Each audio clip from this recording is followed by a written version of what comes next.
സ്നേഹമുള്ളവരെ, ഞാൻ റഫീഖ്. എണയാമ്പറ്റ ഗ്രാമപഞ്ചായത്തിലെ 16-ാം വാർഡ് മുളവറമ്പത്തിലെ ആം ആദ്മി പാർട്ടിയുടെ ചിഹ്നമായ ചൂൽ ചിഹ്നത്തിൽ മത്സരിക്കുന്ന ഒരു സ്ഥാനാർത്ഥിയാണെന്നുള്ളത് നിങ്ങൾ അറിഞ്ഞിരിക്കുമല്ലോ. ഈ വാർഡിൽ 4 സ്ഥാനാർത്ഥികളാണ് ഗ്രാമപഞ്ചായത്തിലേക്ക് ജനവിധി തേടുന്നത് എന്നുള്ളതും നിങ്ങൾക്കറിയാമല്ലോ. ഈ അവസരത്തിൽ സ്വാഭാവികമായും വോട്ടർമാരുടെ ഉള്ളിൽ ഒരുപാട് ചോദ്യങ്ങൾ ഉയർന്നേക്കാം.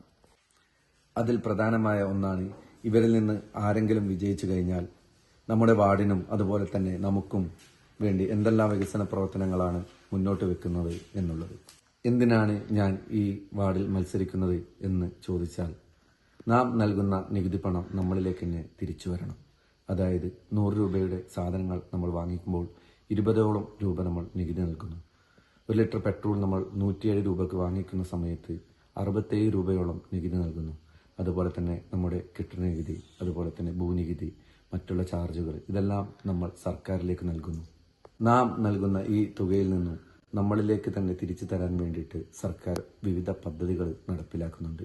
സർക്കാർ നൽകുന്ന വിവിധ പദ്ധതികൾക്ക് ഉദാഹരണമാണ്, ഒരു വർഷത്തേക്ക് PM കിസാനിലൂടെ ലഭിക്കുന്ന 6000 രൂപ. ഗർഭിണിയായ ഒരു സ്ത്രീ 4 മാസത്തിന് മുമ്പ് രജിസ്റ്റർ ചെയ്യുന്ന സമയത്ത് അവർക്ക് പ്രസവാനന്തരം ലഭിക്കുന്ന ധനസഹായം. അതുപോലെ തന്നെ 12 രൂപ ഒരു വർഷത്തേക്ക് നമ്മൾ അടച്ചു കഴിഞ്ഞാൽ 2 ലക്ഷം രൂപയുടെ അപകട ഇൻഷുറൻസ്. അതുപോലെ മാസം 34ഓളം രൂപ നമ്മൾ അടച്ചു കഴിഞ്ഞാൽ നമുക്ക് ഒരു വർഷത്തേക്ക് ലഭിക്കുന്ന 2 ലക്ഷം രൂപയുടെ ലൈഫ് ഇൻഷുറൻസ്. അതുപോലെ തന്നെ കിടപ്പ് രോഗികൾക്കുള്ള പദ്ധതികൾ, കിടപ്പ് രോഗികൾക്ക് കൂട്ടിരിക്കുന്നവർക്കുള്ള പദ്ധതികൾ, മാനസിക രോഗം വന്നവർക്കുള്ള പദ്ധതികൾ, വാർദ്ധക്യം വന്നവർക്കുള്ള പദ്ധതികൾ, ഇതുപോലെ വിവിധ പദ്ധതികളിലായി സർക്കാർ ധനസഹായങ്ങൾ നൽകുന്നുണ്ട്. ഈ പദ്ധതികളെല്ലാം സാധാരണക്കാരിലേക്ക് എത്തിക്കുന്നതിനും അതുപോലെ തന്നെ ഗ്രാമസഭകൾ സുതാര്യമാക്കുന്നതിനും ഗാന്ധിജി സ്വപ്നം കണ്ട ഗ്രാമസ്വരാജ് നടപ്പിലാക്കുന്നതിനും, അതായത് പദ്ധതികൾ രൂപീകരിക്കുന്ന സമയത്ത് ഗ്രാമസഭയിൽ പങ്കെടുത്ത ജനങ്ങളാണ് പദ്ധതികൾ രൂപീകരിക്കേണ്ടത്. ഇന്ന് നാം കാണുന്നത് പോലെ റിപ്പോർട്ടുകൾ ഓൾറെഡി തയ്യാറാക്കി കൊണ്ടുവന്ന് അത് വായിക്കുന്നത് കേൾക്കാൻ മാത്രം വിധിക്കപ്പെട്ട ആളുകളായി നാം മാറാതിരിക്കുന്നതിന് വേണ്ടിയിട്ടും വാർഡ് മെമ്പർ ഗ്രാമസഭയിൽ വന്ന് കൃത്യമായി ഓരോ വിഭാഗത്തിനും ഇത്ര ഫണ്ട് ഉണ്ട് എന്നുള്ളത് വ്യക്തമാക്കണം.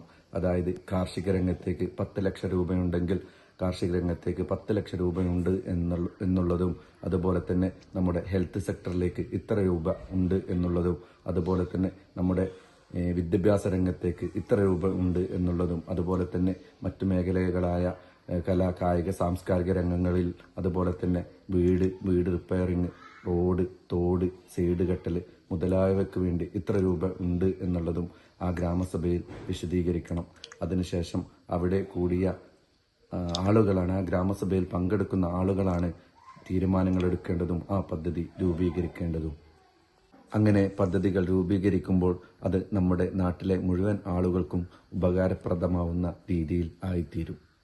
അതുപോലെ തന്നെ തൊഴിലവസരങ്ങൾ സൃഷ്ടിക്കുവാനുള്ള സർക്കാരിൻ്റെ സബ്സിഡിയോടുകൂടിയുള്ള ഫണ്ടുകൾ നമ്മുടെ വാർഡിലേക്ക് കൊണ്ടുവന്നും, അതുപോലെ നമ്മുടെ മറ്റ് ജനപ്രതിനിധികളുടെ ഫണ്ടുകളും അവരെ ചേർത്ത് പിടിച്ചുകൊണ്ട് നമ്മുടെ വാർഡുകളിലേക്ക് കൊണ്ടുവന്ന് ഒരുപാട് തൊഴിലവസരങ്ങൾ സൃഷ്ടിക്കുന്നതിന് വേണ്ടിയുമാണ് ഞാൻ ഈ വാർഡിലെ സ്ഥാനാർത്ഥിത്വം ഏറ്റെടുത്തിരിക്കുന്നത്.